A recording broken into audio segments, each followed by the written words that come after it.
អ្នកណាខ្លះដូចខ្ញុំបងប្អូនចាពីល្ងាចនឹកឃើញអើយចង់ញ៉ាំសាឡនេះសាឡនោះព្រឹកឡើងនឹកឃើញអើយបដូរចិត្តទៀតចង់ញ៉ាំសាឡម្ជូរចាហើយនឹកឃើញថាយើងមានស្ពៃជូរស្ពៃហាងបងប្អូនចាចង់សាឡម្ជូរតែដល់ពេលព្រលឹមឡើងដើរផ្សារឃើញបន្លែល្អបែរជាមកស្លក់វិញណែវាចេះបងប្អូនចាឥឡូវនេះគឺខ្ញុំយកបកាក្រៀមដើម្បីលីងឲ្យវាស្រួយបន្តិច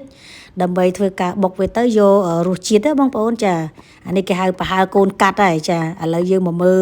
សម្លសិនថាតើមានដាក់គ្រឿងអ្វីខ្លះចាឥឡូវឃើញថាបកាយើងគឺថាម៉ត់អស់ហើយចាប៉ុន្តែវាមិនម៉ត់អីខ្លាំងទេយើងបុកដើម្បីឲ្យវាបែកដើម្បីយករសជាតិនឹងឯងឥឡូវនេះគឺថាសម្លចាសម្លសម្លឹងចាគឺយើងចាប់ផ្ដើមដាក់ស្លឹកគ្រៃចាបន្ទាប់ពីទឹកពុះម្សាហើយយើងដាក់ស្លឹកគ្រៃហើយខ្ញុំដាក់ខ្ជាយចាដាក់ខ្ជាយ2មើមទូចណាបងប្អូនឆ្ងល់ដូចខ្ញុំហ៎អាសម្លប្រហើនិងសម្លសម្លក់ហ្នឹងវាខុសគ្នាត្រង់ណាដែរបងប្អូនជួយបកស្រាយខ្ញុំតិចមើលខ្ញុំឆ្ងល់តាំងពីខ្ញុំធំដឹងក្តីមករហូតដល់ឥឡូវ40ជាងខ្ញុំនៅឆ្ងល់ទៀតណាបងប្អូនបន្ទាប់មកខ្ញុំដាក់ខ្ទឹមចាខ្ទឹមចំណិតហ្នឹងឯងហើយមកយើងជ្រុំចាมันអាចអត់បានទេគឺថាប្រេះហុកចាប្រេះហុកនៅក្នុងប្រេះក្រឡគឺថាដាក់ឲ្យឈ្ងុយមកបើមិនមានប្រេះហុកទេគឺមិនចេញជាសម្លក់ទេចាហើយក៏តែឆ្ងល់ទេដែរបងប្អូនអាសម្លក់ហើយនឹងអាប្រហើនោះវាខុសគ្នាត្រង់ណាចាំជួយបកប្រែខ្ញុំផងចាឥឡូវយើងបន្តដំណើរទៅមុខទៀតបន្តមកគឺខ្ញុំដាក់បង្គាក្រៀមដែលខ្ញុំលីងហើយខ្ញុំបុកវាចាបងប្អូនតែខ្ញុំបុកនឹងមិនសូវឲ្យវាម៉ត់ទេដើម្បីបែកយករសជាតិណាអាហ្នឹងឯងគេហៅថាកូនកាត់នោះបងប្អូនតាមធម្មតាដូចជាចាអ្នកណាគេមិនចង់ដាក់ក៏ហើយតែអានេះវាជាចំណងចំណូលចិត្តចឹងណាខ្ញុំចូលចិត្តសឡក់ចឹងទៅយើងមានបកាចឹងយើងលីងវាឲ្យឈ្ងុយចឹងទៅយើងបុកវាដាក់ហ្នឹងហើយដើម្បីឲ្យជំនួសសាច់ត្រីសាច់អីចឹងទៅបងប្អូនចាបន្តមកទៀតគឺយើងមានត្រីចង្វាហ្នឹងគឺថាលីងឆ្អិនហើយគេច្រកស្បោងមកផែកចឹងណាបងប្អូនគេប្រឡាក់ប្រៃឡែមចាយើងខ្ញុំទិញពីសិង្ហបុរីមកបងប្អូនខ្ញុំឆ្ងល់មួយទៀតណាអាហ្នឹងគេហៅត្រីចង្វាឬក៏ត្រីច្រវា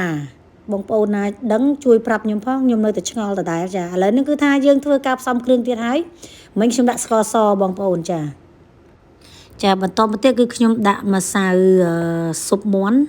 ចាម្សៅស៊ុបមាន់ខ្នុរចាបន្តមកទៀតគឺខ្ញុំដាក់ទឹកត្រីកន្លះស្លាបព្រាបាយ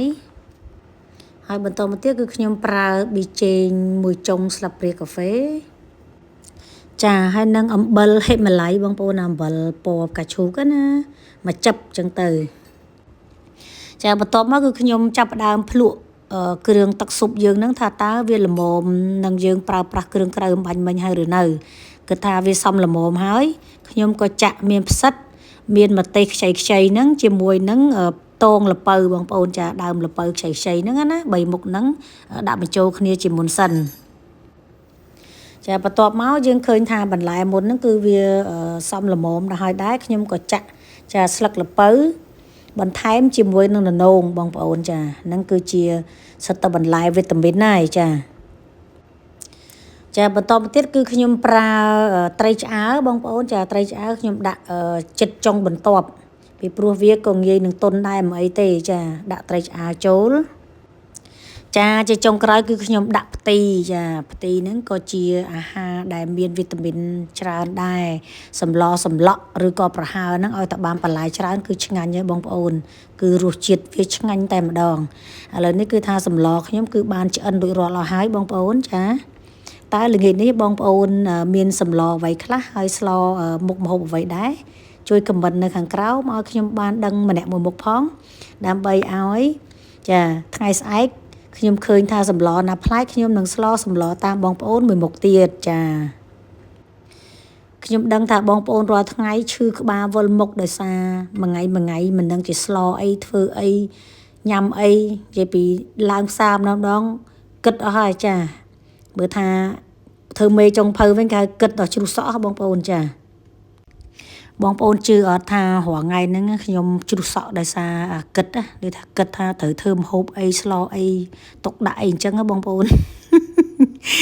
រួចរាល់ហើយបងប្អូនសម្លក់របស់នាងខ្ញុំគឺថាឆ្អិនរួចរាល់ហើយបងប្អូនចាបងប្អូនមកអញ្ជើញមកភាសាបាយជាមួយខ្ញុំចាអរគុណច្រើនដែលបានទស្សនាវីដេអូរបស់នាងខ្ញុំណា